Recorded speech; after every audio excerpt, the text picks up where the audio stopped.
तो आज जो है हम लोग 10th के इकोनॉमिक्स का है ना दूसरा क्लास करेंगे। पहला ही चैप्टर है। पहला चैप्टर में हम लोग क्या पढ़े थे? अर्थव्यवस्था, इसके विकास एवं इतिहास। तो देखते हैं आज थोड़ा सा और आगे बात करते हैं, ठीक है।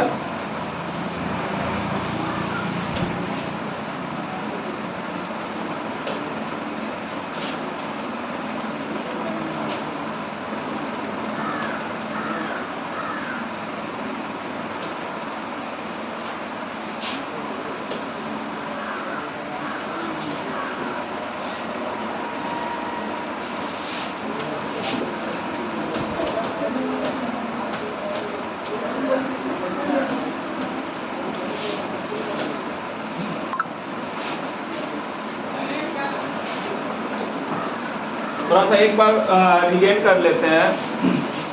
हम लोगों ने कल पढ़ा था अर्थव्यवस्था, इसके विकास का इतिहास। तो इसमें हम सबसे पहले समझाए थे आपको कि अर्थव्यवस्था क्या होता है। नहीं, अर्थव्यवस्था क्या होता है। तो अर्थव्यवस्था के बारे में हमने आपको पहले ही समझाया था कि अर्थव्यवस्था क्या है। एक ढांचा है जिसमें क्या होता है, जिसके अंतर्गत लोगों के आर्थिक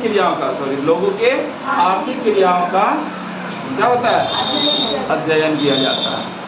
उसमें हम बताए थे कि एक और इकोनॉमिस्ट जो थे ब्राउन के अनुसार, उन्होंने कहा था कि अर्थव्यवस्था आजीविका का अर्जन की एक प्रणाली है। यानी कि अर्थव्यवस्था एक ऐसी प्रणाली है जो आजीविका का अर्जन करता है। नहीं, उसके बाद हम बताए थे आपको आर्थिक क्रिया।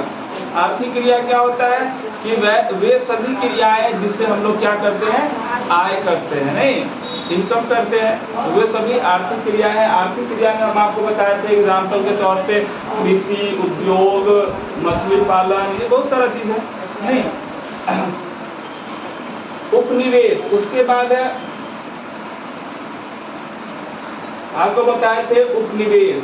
नहीं, उपनिवेश क्या होता है कि हम बताए थे आपको उपनिवेश में कि जब कोई एक समृद्धिशाली विकसित देश किसी दूसरे देश पे अपना कंट्रोल कर लेता है, अपना नियंत्रण कर लेता है और उस देश के पूरे शासन व्यवस्था को अपने नियंत्रण के हिसाब से चलाता है।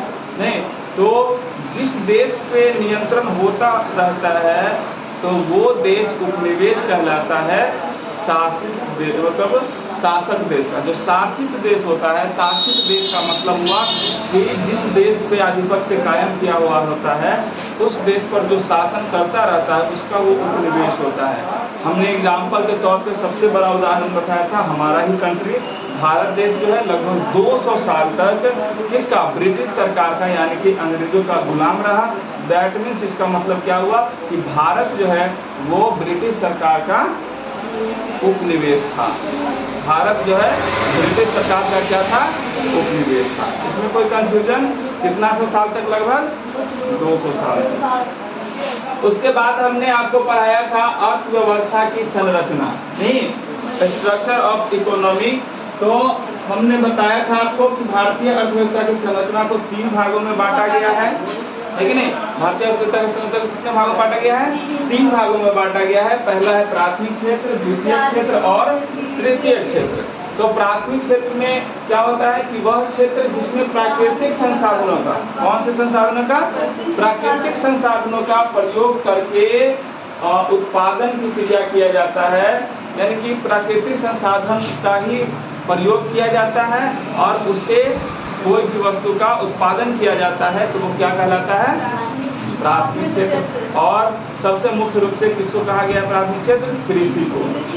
कृषि के अलावे जैसे कि पशुपालन, मत्स्य पालन, वन है नहीं, वन, ये सब क्या किसमें आएगा, प्राथमिक क्षेत्र। उसके बाद होता है द्वितीय क्षेत्र, उसके बाद है द्वितीय क्षेत्र, ठीक है, द्वितीय क्षेत्र।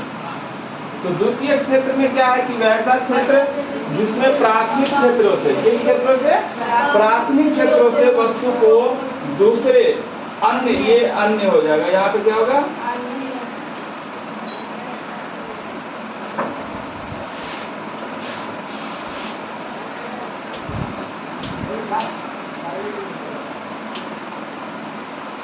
दूसरे अन्य, यहाँ पे हो जाएगा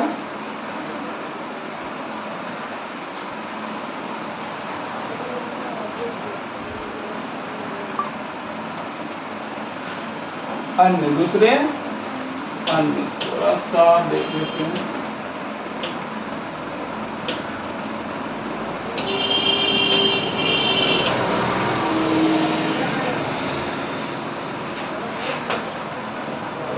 अंतिम नहीं होगा यहाँ पे, ठीक है, क्या होगा? अन्य।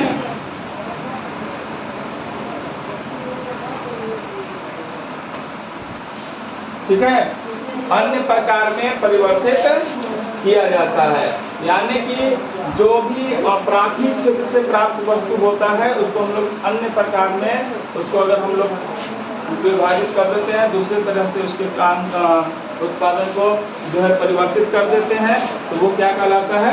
द्वितीय क्षेत्र कहलाता है। क्या कहलाता है? द्वितीय क्षेत्र कहलाता है। द्वितीय क्षेत्र में हो गया आपको कि जैसे कि औद्योगिक क्षेत्र, कौन क्षेत्र? औद्योगिक क्षेत्र को जो है द्वितीय क्षेत्र कहा जाता है। ठीक है, जैसे कि उद्योग, निर्माण, गैस, बिजली, ये सारा चीज किसमें आएगा? द्वितीय क्षेत्र में। उसके बाद तृतीय क्षेत्र में, अब तृतीय क्षेत्र क्या होता है? जो प्राथमिक क्षेत्र और द्वितीय क्षेत्र को, समझ गया ना? प्राथमिक क्षेत्र और द्वितीय क्षेत्र को उत्पादन सहायक गतिविधियों में, इस विधि में उत्पादन सहायक गतिविधियों में क्या करता है? मदद करता है, सहायता करता है, तो उस क्षेत्र को ही क्या कहा जाता है? तृतीय क्षेत्र कहा जाता है। अर्थात उसको जो सहायता करना मतलब सेवा करना हो गया, तो सेवा का क्षेत्र ही क्या कहलाएगा? तृतीय क्षेत्र कहलाएगा। समझ गए? तो ये सब पढ़ चुके थे।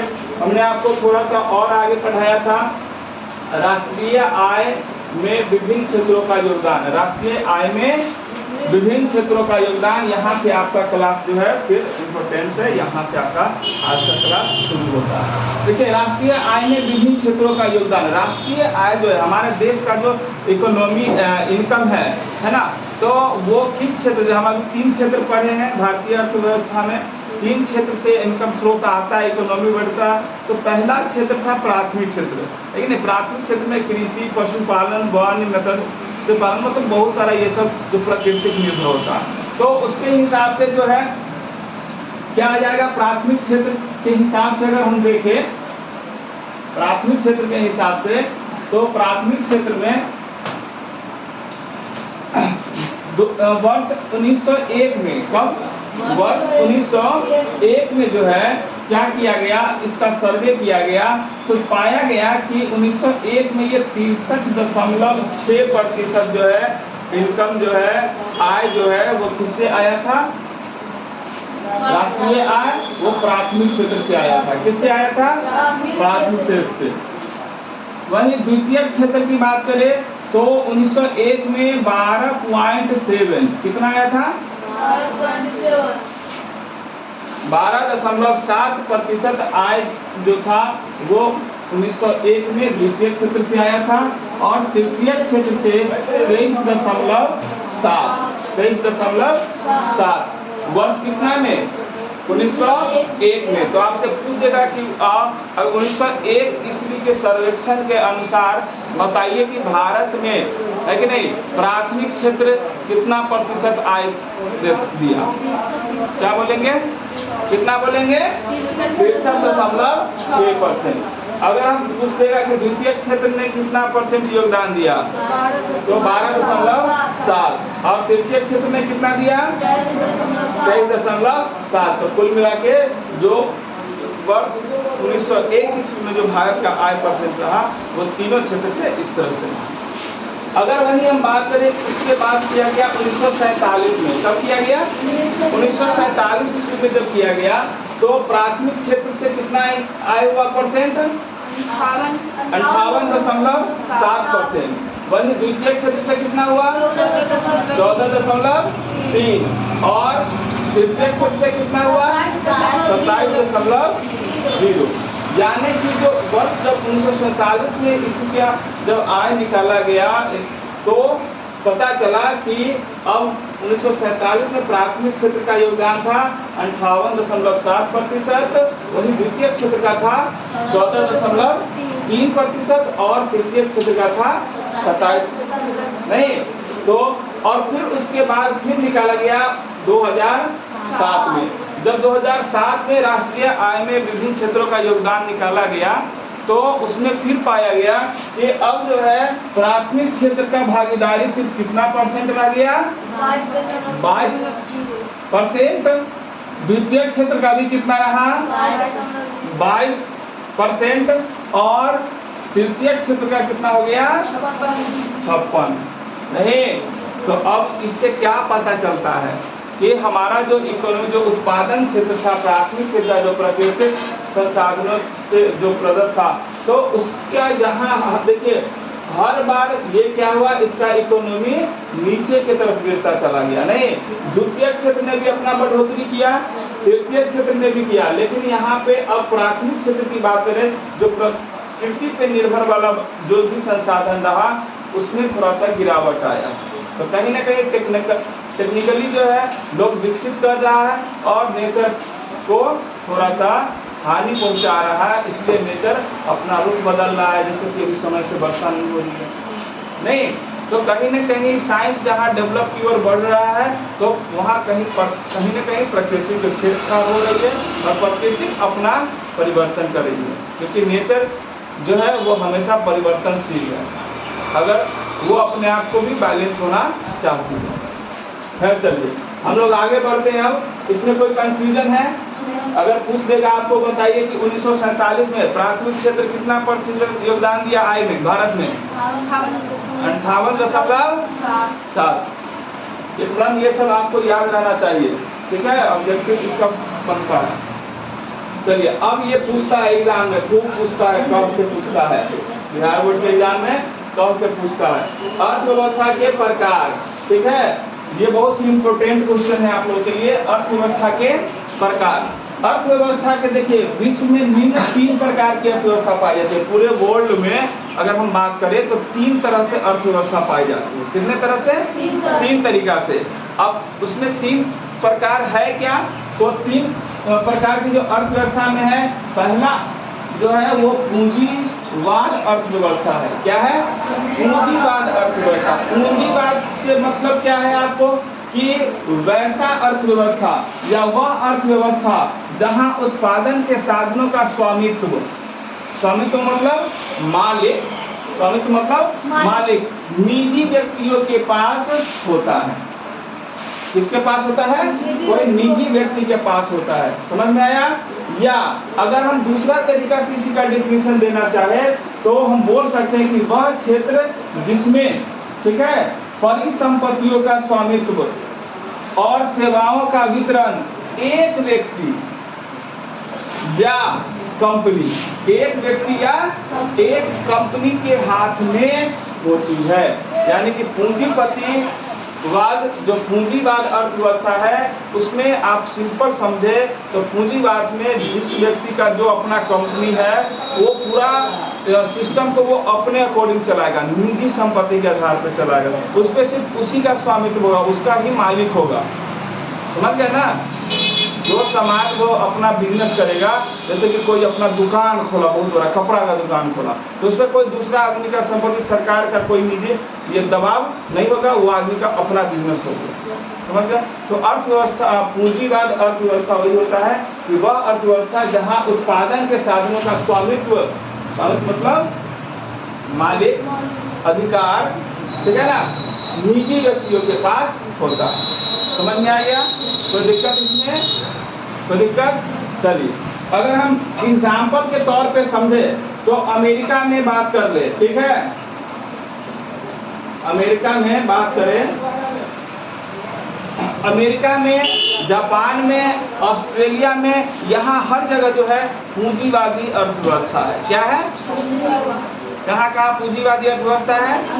अमेरिका, जापान, ऑस्ट्रेलिया, यहाँ सब किस अर्थव्यवस्था पर चलता है? वहाँ का गवर्नमेंट पूंजीवादी, वहाँ पे सरकार का ज़्यादा दबाव नहीं होता है कि आप यहाँ पे ऐसा बिजनेस नहीं कर सकते, इस पे वो नहीं कर सकते। वहाँ जो है पूरा बिजनेस पॉलिसी चलती है, वहाँ के लोग ज़्यादा से ज़्यादा बिजनेस करते हैं और बिजनेस करके अपना इकोनॉमी सिस्टम को इकोनॉमी को बढ़ाते हैं। समझ गए? तो अमेरिका में, जापान में, ऑस्ट्रेलिया में यहाँ से कैसा अर्थव्यवस्था है? पूंजीवाद। पूंजीवाद में समझ में आ गया कि पूंजीवाद में क्या होता है कि कोई भी बिजनेस व्यापार का स्वामित्व जो होता है कोई एक निजी व्यक्ति के हाथ में होता है। कोई भी कंपनी चलती है तो एक निजी आदमी उसका मालिक होता है। कोई कंफ्यूजन? कोई कंफ्यूजन इसमें? चलिए आगे बढ़े। अब है समाजवादी अर्थव्यवस्था। क्या है? समाजवादी अर्थव्यवस्था। अब देखिए समाजवादी अर्थव्यवस्था में क्या होता है कि वह अर्थव्यवस्था जहां उत्पादन के साधनों का स्वामित्व एवं संचालन देश की सरकार के पास होता है। देश के सरकार के पास होता है, यानी कि वहां कोई भी बिजनेस करिए, कुछ भी करिएगा तो उस पर सरकार का नजर होगा, सरकार का उसमें हस्तक्षेप होगा। सरकार के मर्जी के खिलाफ आप नहीं कुछ कर सकते हैं, आपको उस पर सरकार के हिसाब से ही उस बिजनेस को चलाना होगा। समझ गए? तो समाजवादी अर्थव्यवस्था वही अर्थव्यवस्था है कि वह अर्थव्यवस्था जहां उत्पादन के साधनों का स्वामित्व, संसाधन के उत्पादन के साधनों का स्वामित्व, संचालन देश की सरकार के पास होता है। किसके पास होता है? देश के सरकार के पास होता है, जिसका उपयोग सामाजिक कल्याण के लिए किया जाता है। जिसका उपयोग किसके लिए किया जाता है? सामाजिक कल्याण के लिए किया जाता है। ठीक है?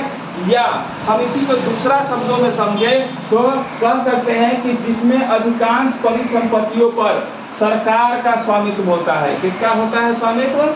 सरकार का स्वामित्व होता है और सरकार ही सभी सेवाएं प्रदान करती है या उपलब्ध करवाती है, जो बोलिए। ठीक है? तो वहाँ पूरा सिस्टम जो है, पूरा जो जनता का सेवा है, वो बिजनेस भी कोई करेगा तो उसमें सरकार का होगा और उसी के अकॉर्डिंग वो समाज में कल्याण का बात करेगा। ठीक है? तो वो सारा उपलब्ध सेवा कौन करवाएगा? सरकार करवाएगा। तो वो क्या हो जाएगा? समाजवादी अर्थव्यवस्था। क्या होगा? समाजवादी अर्थव्यवस्था। समझ में आ गया? समाजवादी अर्थव्यवस्था में, समाजवादी अर्थव्यवस्था में अगर कोई बिजनेस चलता है तो उसको सब कुछ किसके आधिपत्य में होता है? सरकार के आधिपत्य में होता है। और किसके लिए होता है?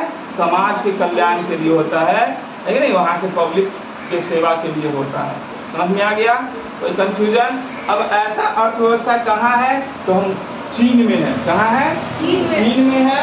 और देखिए चीन, क्यूबा, यहाँ इस सब जगह जो है कौन सा अर्थव्यवस्था चलता है?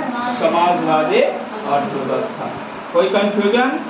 चलिए अब है मिश्रित अर्थव्यवस्था। कौन सा अर्थव्यवस्था है? मिश्रित अर्थव्यवस्था। तो अगर हम मिश्रित अर्थव्यवस्था की बात करें तो मिश्रित अर्थव्यवस्था में क्या होगा?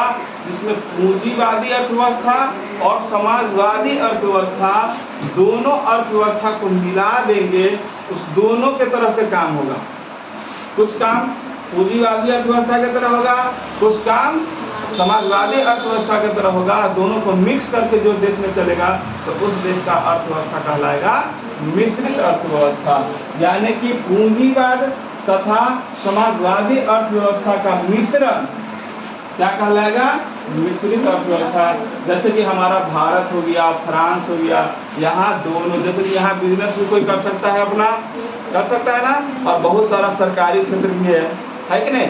सरकारी भी चलता है, तो सरकारी भी समाज का सेवा के लिए करता है और पूंजीवादी भी है। यहाँ पूंजीपति जैसे कि मुकेश अंबानी को देख लीजिए, लेकिन बड़े बड़ा बिजनेसमैन को देख लीजिए ना, तो वो अपना पूंजीपति वर्ग की तरह काम करता है, नहीं जैसे कि। लेकिन हमारे यहाँ बहुत सारी चीज़ें, राशन पानी बढ़ता है, सरकारी स्कूल है, उससे सेवा मिलता है, तो वो क्या हो गया? समाजवादी की तरह हो गया। नहीं, अब ये दोनों तरह का सिस्टम हमारे देश में चलता है, तो वो क्या हो गया? मिश्रित अर्थव्यवस्था। क्या हो गया? तो अगर आपसे एक नंबर में क्वेश्चन पूछ देता है कि भारत में कैसा अर्थव्यवस्था है, तो मिश्रित अर्थव्यवस्था। भारत में कैसा अर्थव्यवस्था है? कोई कंफ्यूजन? आगे बढ़े। चलिए अब अर्थव्यवस्था के विकास की बात करते हैं। अर्थव्यवस्था का विकास, तो सबसे पहले अर्थव्यवस्था का विकास किस तरीका से होगा? ठीक है, अर्थव्यवस्था का विकास की अगर हम बात करें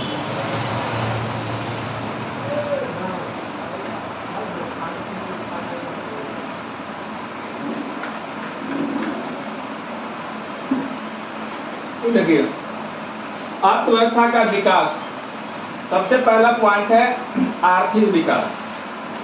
अर्थव्यवस्था के विकास में सबसे पहले हम देखते हैं आर्थिक विकास। तो प्रोफेसर रोस्टोव, क्या नाम है, प्रोफेसर रोस्टोव के अनुसार उन्होंने कहा कि आर्थिक विकास एक ओर श्रम शक्ति में वृद्धि की दर तथा दूसरी ओर जनसंख्या में वृद्धि के बीच का संबंध है। आर्थिक विकास किसका किसका संबंध है? आर्थिक विकास एक और श्रम शक्ति में वृद्धि की दर, किसमें? श्रम शक्ति में। श्रम मतलब मजदूर का जो पावर है उसमें जितना वृद्धि होगा, ठीक है, तथा दूसरी ओर जनसंख्या में जो वृद्धि होगा उसी के बीच का रिलेशनशिप है, उसी के बीच का क्या है, संबंध है। समझ में आ गया? किसके अनुसार? प्रोफेसर रोस्टोव के अनुसार, प्रोफेसर रोस्टोव के अनुसार। दूसरा है मौद्रिक विकास, ठीक है। मौद्रिक विकास में देखिए, मौद्रिक विकास का मतलब होता है मुद्रा का विकास, ठीक है। मौद्रिक विकास क्या होता है? मुद्रा का विकास। अगर हम थोड़ा सा आगे चले, यहाँ पे है मौद्रिक विकास, ठीक है, इसलिए वहां पे स्किप किया हुआ है। तो हम आगे आएंगे तो मौद्रिक विकास के बारे में भी पढ़ेंगे, ठीक है। तो मौद्रिक विकास को हम अच्छे से थोड़ा सा पीछे आते तो समझाते हैं। इससे पहले थोड़ा सा हम और आगे बढ़ लेते, यहाँ पे इसीलिए मौद्रिक विकास को स्किप किया हुआ है, समझ गए ना। तो मौद्रिक विकास को हम आगे भी पढ़ना है हमको, इसीलिए इसको हम आगे पढ़ेंगे। मौद्रिक विकास भी क्या होता है और पूरा डिटेल्स में पढ़ना है इसके बारे में, ठीक है। चलिए अब जो है हम लोग थोड़ा सा और आगे बढ़ते हैं, समावेशी विकास, इंक्लूसिव ग्रोथ, ठीक है। तो समावेशी विकास का मतलब क्या होता है? तो देखिए, आर्थिक विकास की जिस प्रक्रिया से, आर्थिक विकास के जिस प्रक्रिया से समाज के सभी वर्गों का जीवन, समाज के सभी वर्ग, ऊंच नीच छोटा बड़ा सभी वर्ग, है ना, सभी वर्ग के जीवन स्तर ऊंचा होता जाए तथा कोई भी वर्ग विकास के लाभ से अछूता ना रहे, समझ गए? वो क्या कहलाएगा? समावेशी विकास कहलाता है। समावेशी विकास समझ में आया? समावेशी विकास क्या होगा? आर्थिक विकास, आर्थिक विकास के प्रक्रिया में, आर्थिक विकास के प्रक्रिया में समाज में जो भी वर्ग के लोग हैं, चाहे छोटा जात हो, बड़ा जात हो, गरीब आदमी हो, अमीर आदमी हो, मिडिल क्लास फैमिली हो, मध्यम वर्ग हो, कोई भी वर्ग हो, समझ गए ना, सब धीरे धीरे धीरे धीरे क्या होगा? ऊंचा स्तर की ओर बढ़ता जाएगा। सब जो जिस स्तर पे है उससे ऊपर उठता जाएगा। तो वही, और पूरे समाज के वर्ग, समझ गए ना, निम्न वर्ग, उच्च वर्ग, मध्यम वर्ग, चाहे कोई भी वर्ग हो, सब ऊपर के स्तर की ओर ऊंचा उठता चला जाएगा। तो ऐसे ही विकास को हम लोग क्या कहेंगे? समावेशी विकास कहेंगे। इसमें ऐसा कोई भी वर्ग नहीं रह जाएगा जो विकास नहीं करेगा, सभी वर्ग कुछ न कुछ विकास करेगा। तो वो क्या कहलाएगा? समावेशी विकास। क्या कहलाएगा?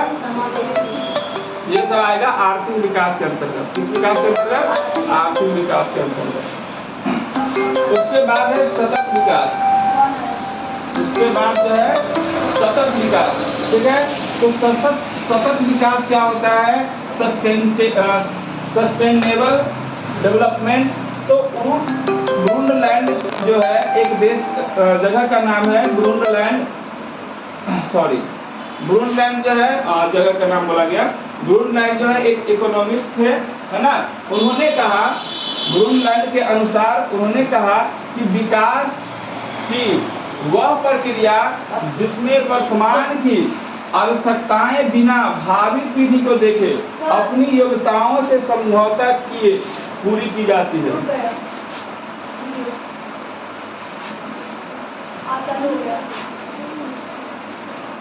ठीक है, यहाँ पे क्या है कि ब्रूंडलैंड के अनुसार विकास की वह प्रक्रिया जिसमें वर्तमान की आवश्यकताएं के व्यवसाय बिना भावी पीढ़ी को देखे अपनी योग्यताओं से समझौता किए पूरी की जाती है। यानी कि सतत विकास में आपको आगे नहीं देखना है कि हमारा पीढ़ी आएगा तो क्या होगा नहीं होगा। आप कंटिन्यूसली आपका जो अभी नीड है, जरूरत है, आवश्यकता है, उसको देखते हुए आप आगे बढ़ते जा रहे हैं। डेवलप करते जाइए बिना भावी पीढ़ी का चिंता किए। मतलब आने वाला जो आपका पीढ़ी है आप उसका चिंता नहीं करिए, उसके बारे में बिना सोचे अगर आप डेवलप करते जा रहे हैं तो उस विकास को हम लोग कहते हैं सतत विकास। समझ गए ना। और वैसा आदमी कोई आदमी होता नहीं हम फ्यूचर में हमारा बेटा होगा बेटी होगा तो ऐसे पैसा रखेंगे वैसे रखेंगे, तो वैसा सोचने वाला एक लिमिटेड की ओर चला जाता है। लिमिटेड इनकम करता है, लिमिटेड सारा कुछ फाउंडेशन में करके करता है। लेकिन वह व्यक्ति जो बिना सोचे आगे हमारा क्या होगा नहीं होगा और दिन रात मेहनत, अभी की आवश्यकता के अनुसार लगता नहीं अभी हम यंग है तो हम कितना मेहनत करेंगे, हमको अभी पढ़ना है, मेरा एग्जाम है तो हम कितना मेहनत करें, हम रिजल्ट नहीं देखेंगे कि मेरा रिजल्ट क्या आएगा, लेकिन अभी तो हम पढ़ने वाले हैं, तो जितना मेहनत हो उतना मेहनत करिएगा। समझ गया। तो आपका ये डेवलपमेंट, यही डेवलपमेंट आपका सतत विकास है। आप जितना भी मेहनत कर लीजिएगा ये नॉलेज आपका थोड़ी कमेगा, ये हमेशा बढ़ता रहेगा। हमें जितना पढ़िएगा है कि नहीं उतना आगे जाइएगा। इसलिए कहता है practice makes a man perfect. आप जितना ज़्यादा प्रैक्टिस करिएगा, जितना ज़्यादा मेहनत करिएगा, आप उतना ही परफेक्ट होते जाइएगा। समझ गए। तो एकदम यही हो गया सतत विकास। तो समझ में आ गया सतत विकास। कोई कंफ्यूजन? जैसे कि बात करें तो कोयला है ना, कोयला, गैस, जल, तो दिक्कत। चलिए अब हम थोड़ा सा प्लानिंग कमीशन के बारे में समझते हैं। बहुत ही इंपॉर्टेंट क्वेश्चन है, पूछता है। ठीक है, योजना आयोग के बारे में क्वेश्चन पूछता है। योजना आयोग से आप क्या समझते हैं, योजना आयोग के बारे में समझाएं। तो योजना आयोग के बारे में थोड़ा सा समझते हैं, यह आपके लिए बहुत इंपॉर्टेंट है। देखिए सबसे पहले योजना आयोग का गठन 15 मार्च 1950 को किया गया। योजना आयोग का गठन कब किया गया? 15 मार्च 1950। योजना आयोग का गठन कब किया गया?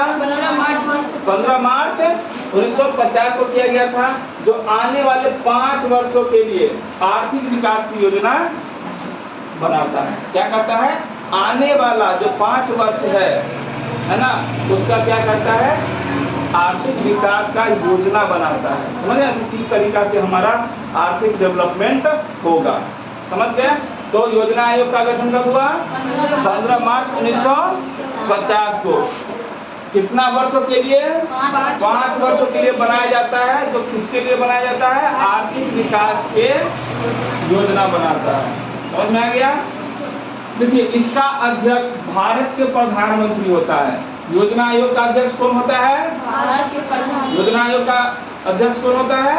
भारत का प्रधानमंत्री। ये जरूरी नहीं कि एक बार ये फिक्स कर दिया जाता है। जो जिस समय का प्रधानमंत्री होता है योजना आयोग का अध्यक्ष भी वही होता है। समझ में आ गया। तो भारत का प्रधानमंत्री कौन है? श्री नरेंद्र मोदी। यानी कि अभी जो आर्थिक विकास की योजना जो आया होगा तो वो उसका अध्यक्ष कौन होगा? नरेंद्र मोदी, है कि नहीं। यानी कि इतना दिमाग में सेट कर लीजिए कि योजना आयोग का अध्यक्ष कौन होता है? प्रधानमंत्री होता है। ठीक है। कामकाज की देख रेख के लिए एक उपाध्यक्ष भी होता है। क्या होता है? कामकाज। अब उसके अंदर में प्रधानमंत्री हमेशा थोड़ी देखता रहेगा, उसको तो और भी तरह का, तो उसके अंदर में जो काम काज होगा तो उसके लिए क्या बनाया जाता है? एक उपाध्यक्ष। क्या बनाया जाता है? एक उपाध्यक्ष बनाया जाता है, जिसके सहायता से आयोग के 8 सदस्य होते हैं। आयोग के कितना सदस्य होते हैं? 8। याद रहेगा। कोई कंफ्यूजन? तो आपको बता दें योजना आयोग का गठन कब हुआ था?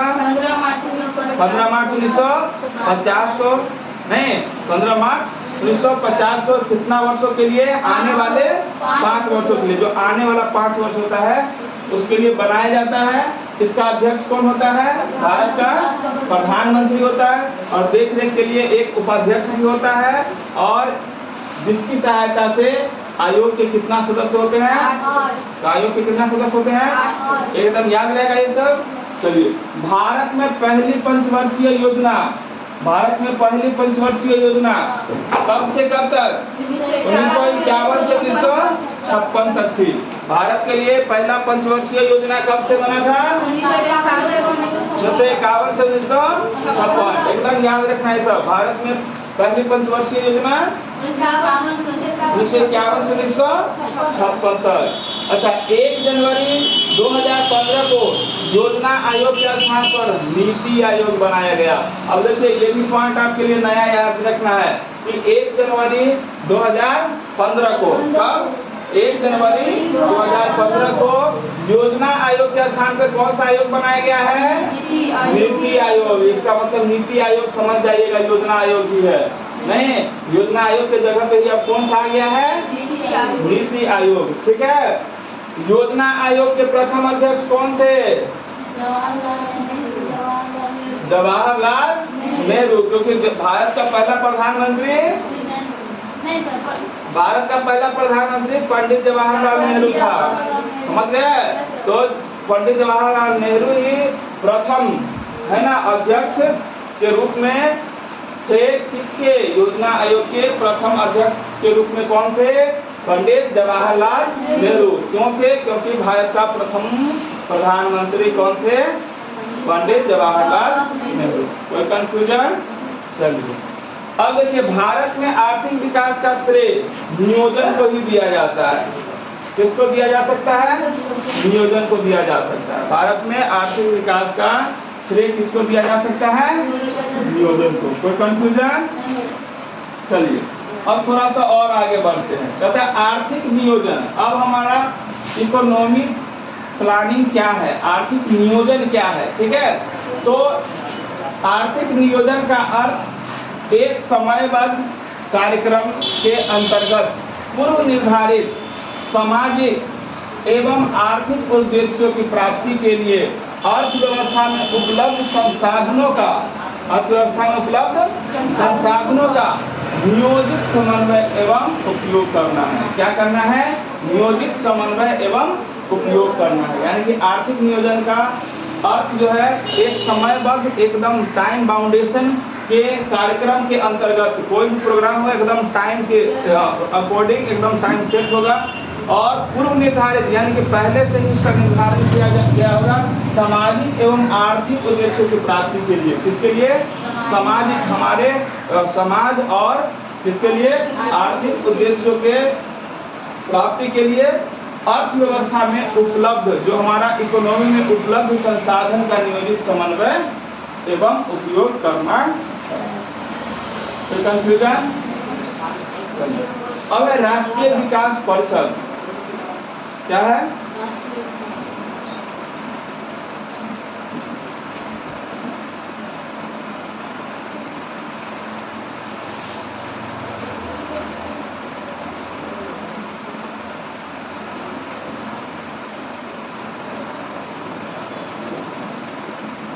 देखिए, राष्ट्रीय विकास परिषद, ठीक है, नेशनल डेवलपमेंट काउंसिलिंग, ठीक है, नेशनल डेवलपमेंट काउंसिल। राष्ट्रीय विकास परिषद क्या होता है उसको समझते हैं। तो देखिए, राष्ट्रीय विकास परिषद का गठन आर्थिक नियोजन हेतु, किसके हेतु? आर्थिक नियोजन हेतु राज्य सरकारों तथा योजना आयोग के बीच तालमेल तथा सहयोग वातावरण बनाने के लिए किया गया था। यानी कि राष्ट्रीय विकास परिषद का गठन किसके लिए? आर्थिक नियोजन के हेतु राज्य सरकार तथा योजना आयोग के बीच तालमेल, तो दोनों के बीच मेल मिलाप, तालमेल बना रहे तथा सहयोग वातावरण बनाने के लिए किया गया था। इसका गठन 6 अगस्त 1952 को किया गया था। राष्ट्रीय विकास परिषद का गठन कब किया गया था? 6 अगस्त 1952 को किया गया था। और इसका सदस्य सभी राज्य के कौन होता है? मुख्यमंत्री। इसका सदस्य कौन होता है? सभी राज्य का मुख्यमंत्री। अगर हम एक देश के राष्ट्रीय विकास की बात करेंगे तो हमारे देश में जितना ही राज्य है, सभी राज्य का कौन होगा? मुख्यमंत्री। तो कंफ्यूजन? अब आते हैं मौद्रिक विकास, जो दूसरा आर्थिक विकास था पहला, अब दूसरा क्या है? मौद्रिक विकास।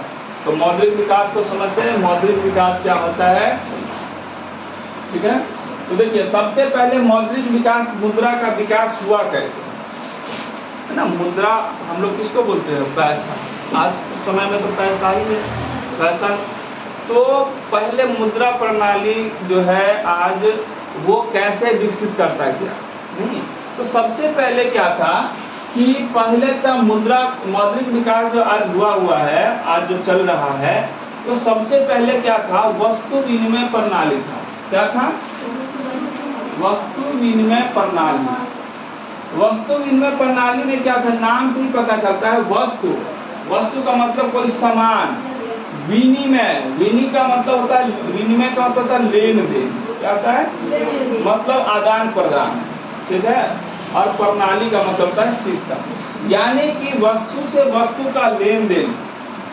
मौद्रिक वस्तु विनिमय प्रणाली का मतलब क्या हुआ, वस्तु से वस्तु का लेन देन। यानी कि देखिए पहले के समय में जब मुद्रा नहीं था, पैसा नहीं था, तो लोग क्या करता था कि अपने जरूरत के सामान, जैसे किसी के घर में चावल है और आटा नहीं है, तो वो आदमी क्या करता था, उसको आटा दे देता था, उससे चावल ले लेता था।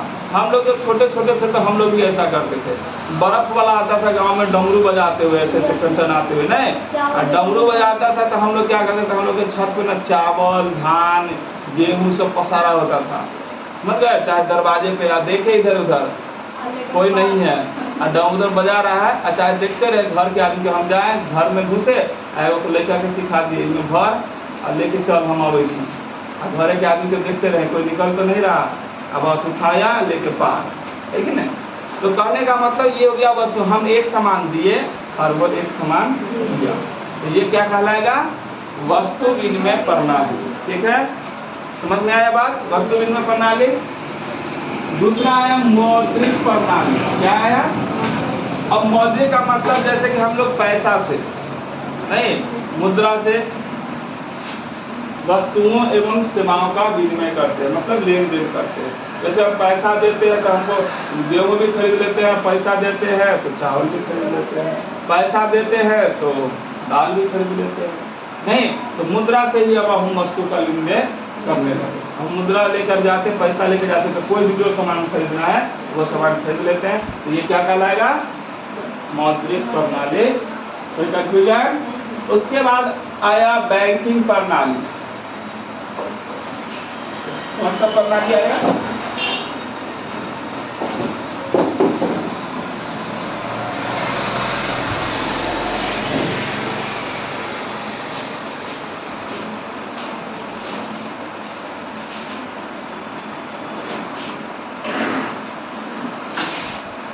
उसके बाद आया बैंकिंग प्रणाली। नहीं, तो बैंकिंग प्रणाली में क्या होता है कि बैंक के माध्यम से, किसके माध्यम से, बैंक के माध्यम से, या चेक देता है, एकदम कॉपी ऐसे किताब से छोटा सा रहता है, तो चेक के द्वारा विनिमय की क्रिया का संपादन किया जाता है। जब बड़ा अमाउंट हो जाता है, कोई सामान खरीदता है ना, तो क्या कहता है, ले चेक भजा ले, चेक दे दिया उसको दे दिया जाएगा, वो बैंक में अपना पैसा भजा के लेकर आ जाएगा। समझ में आ गया ना, तो चेक पे भी काम, समझ में आ गया बात। बैंक में जाता है, हम लोग बैंक से पैसा निकाल के नहीं लाते हैं, पासबुक लेके जाते हैं, दिखाते हैं हमको इतना पैसा चाहिए, बैंक में क्या पैसा, तो उसके हिसाब से बैंक से पैसा निकालते हैं, फिर काम करते हैं। हम लोग जैसे कि सामान खरीदते हैं, ले सामान खरीदते हैं, ऑनलाइन मार करते ले बैंक में नहीं चला जाता है। इसके बाद है कोर बैंकिंग प्रणाली। कोर बैंकिंग प्रणाली का मतलब हुआ कि जब एक व्यक्ति एक स्थान से दूसरे स्थान तक, जब एक व्यक्ति एक स्थान से दूसरे स्थान तक बिना विलंब के बैंक के माध्यम से, किसके माध्यम से, बैंक के माध्यम पैसे का लेन देन करता है, तो बैंक के इस प्रणाली को कोर बैंकिंग क्या कहा जाता है, कोर बैंकिंग प्रणाली कहते हैं, ठीक है।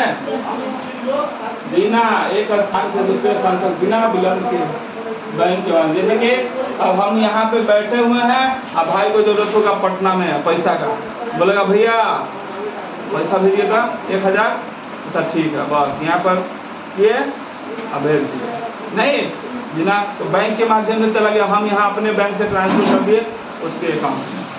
कोई कंफ्यूजन। उसके बाद आया एटीएम प्रणाली। क्या है? एटीएम तो जानते ही है, आजकल खूब एटीएम है लगा हुआ जगह जगह, बहुत सारा बैंक सब है।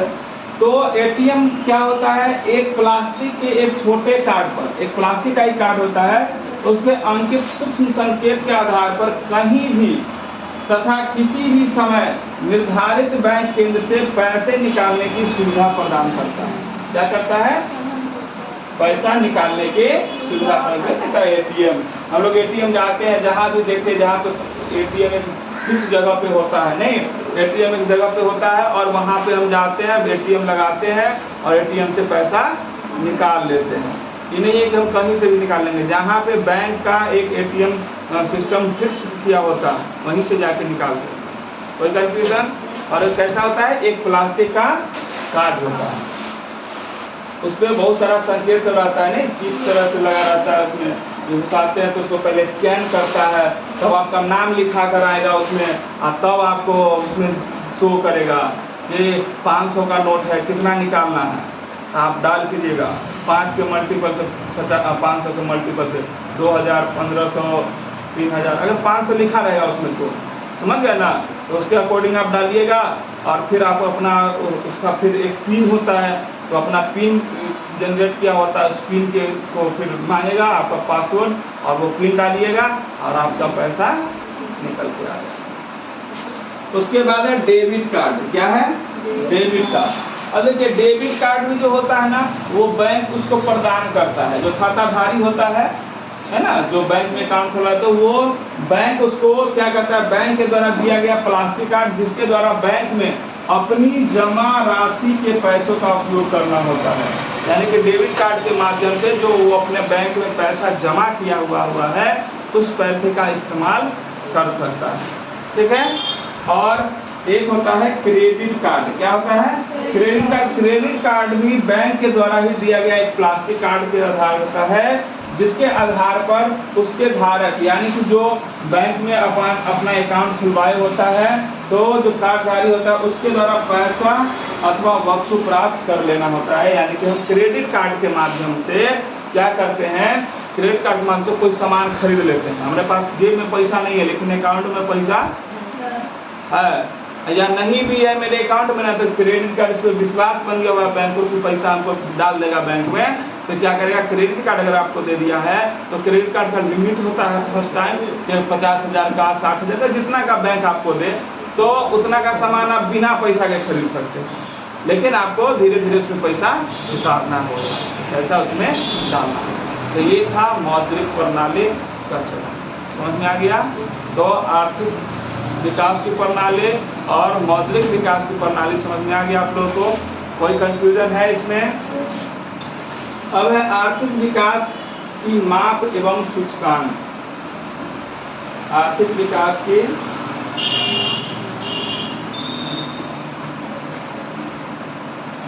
माप एवं सूचकांक। ठीक है, तो आज का हमारा यहीं तक होगा। ठीक है, यहाँ तक देख लेते हैं आर्थिक विकास की माप एवं सूचकांक क्या होता है।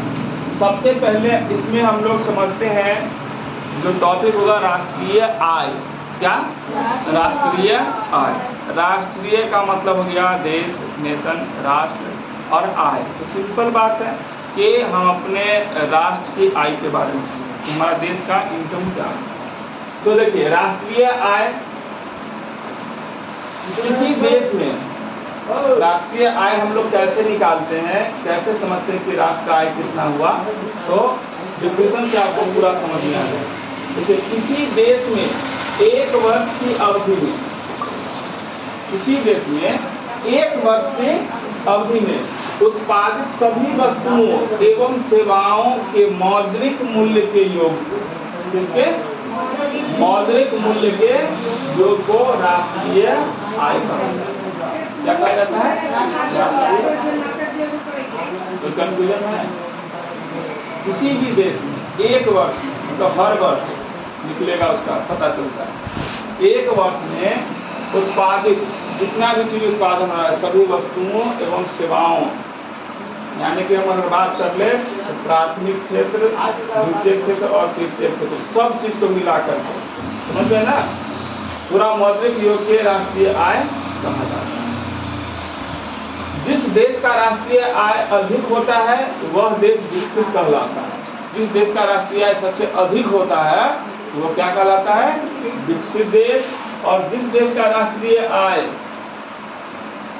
कम होता है वो होता है अविकसित देश, यानी कि उसको कहा जाता है विकासशील। अविकसित या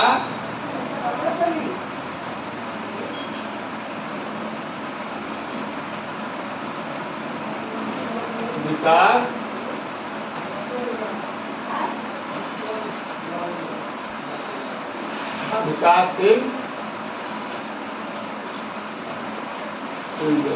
ठीक है। क्या कहलाता है? विकासशील, यानी कि अविकसित, वो विकसित नहीं है, यानी कि विकास के राह पे चल रहा है, ठीक है। अब है राष्ट्रीय आय, समझ में आ गया। अब राष्ट्रीय आय अब है प्रति व्यक्ति आय, ठीक है। प्रति व्यक्ति आय पर व्यक्ति आय में क्या होता है कि जब राष्ट्रीय आय को, यानी कि जितना भी राष्ट्रीय आय हुआ, राष्ट्रीय आय कैसे कैसे हम लोग प्राथमिक क्षेत्र, द्वितीय क्षेत्र, तृतीय क्षेत्र सभी को, मतलब वस्तुओं के उत्पादन एवं सेवाओं सब कुछ को मिला करके, है कि नहीं, मौद्रिक मूल्य के योग को राष्ट्रीय आय कहते हैं। तो प्रति व्यक्ति आय तब निकालेंगे क्योंकि कोई आदमी बहुत ज्यादा कमाता है, बहुत कोई आदमी कम करता है, जैसे बेरोजगार है नहीं, तो बेरोजगारियों में मन लगता है जैसे को, तो वो अलग बात है। तो लेकिन हम तो देश का इकोनॉमी सब पे लागू करके निकालेंगे, है कि नहीं। तो प्रति व्यक्ति आय उसी को कहा गया है कि अगर हम पूरा राष्ट्रीय आय को, जितना भी हमारा देश का राष्ट्रीय आय है, समझ गए ना, उसमें कुल जनसंख्या से, किससे, मतलब जितना हमारे राष्ट्र का आय है और जितना जनसंख्या है उससे भाग लगा देंगे। क्या कर देंगे? भाग लगा देंगे। और जो भागफल आएगा, क्या आएगा? भागफल आएगा, तो वही प्रति व्यक्ति आय कहता है। समझ में आया? यानी कि टोटल राष्ट्रीय आय जितना हुआ उसको, जितना हमारे देश में जनसंख्या है उससे भाग लगा देंगे, तो क्या निकल जाएगा? प्रति व्यक्ति आय। यानी कि प्रति व्यक्ति आय जो होता है, यानी कि राष्ट्रीय आय बटा कुल जनसंख्या, राष्ट्रीय आय बटा देश की कुल जनसंख्या। अगर हम बात करें विश्व विकास रिपोर्ट 2006 के अनुसार, कितना के अनुसार? विश्व विकास रिपोर्ट 2006 के अनुसार जिन देशों की प्रति व्यक्ति आय, जिन देशों की प्रति व्यक्ति आय कितना रुपए है? 4,53,000 रुपए। कितना? 4,53,000 रुपए या इससे अधिक है तो वह विकसित देश कहलाता है। क्या है? विकसित देश कहलाता है। समझ में आ गया? और वे दो देश जिनकी प्रति व्यक्ति आय प्रति वर्ष 37,000 रुपए या इससे कम है उन्हें विकासशील कहा गया है। उसे क्या कहा गया है? विकासशील कहा गया है। तो विकसित ऐसे ही नहीं कहलाता है। विकसित कहलाने के लिए उस देश का जितना इनकम है, राष्ट्रीय आय है, और उसमें हम जितना उस देश का जनसंख्या से भाग लगा देते हैं, तो भाग लगाने पे जो भागफल अगर 4,53,000 रुपए आ गया कम से कम, उससे ज्यादा कितना आता है, तो वही देश क्या कहलाएगा? विकसित देश कहलाता है। क्या कहलाता है? विकसित देश कहलाता है। और जिस देश का, है कि नहीं, प्रति व्यक्ति आय मतलब जितना देश का राष्ट्रीय आय है उसमें उस देश की जनसंख्या से भाग लगा देंगे, तो उसका आय अगर 37,000 रुपए तक या उससे कम है तो उस देश को क्या कहा जाता है? विकासशील देश कहा जाता है। और आपको पता है 2006 के अनुसार अभी हम बात कर रहे हैं, 2006 के, ठीक है ना। तो भारत का प्रति व्यक्ति आय केवल कितना था? 28,000 था। जहाँ अमेरिका डेवलप्ड है तो समझिए एक आदमी कम से कम, कितनों, कोई आदमी कमाया कोई आदमी नहीं कमाया उससे मतलब नहीं है, लेकिन हम सब पे लागू कर देंगे तो कम से कम एक आदमी कमाता है 4,53,000 रुपए, कम से कम कमाता ही है एक साल में। लेकिन अपने भारत का प्रति व्यक्ति आय निकालते हैं तो मात्र 28,000 ही निकला था 2006 के अनुसार। अभी कितना है पता नहीं, और गिर गया हो, और गिर गया, समझ गए। तो भारत का निम्न आय वर्ग में देश में आता है, यानी कि भारत क्या कहलाएगा? विकासशील। कोई कंफ्यूजन यहाँ तक आ गया समझ में? थोड़ा रहने देते हैं, थोड़ा समझ में आया ना? देखिए लिखना कोई बड़ी चीज़ नहीं है, समझ जाइएगा।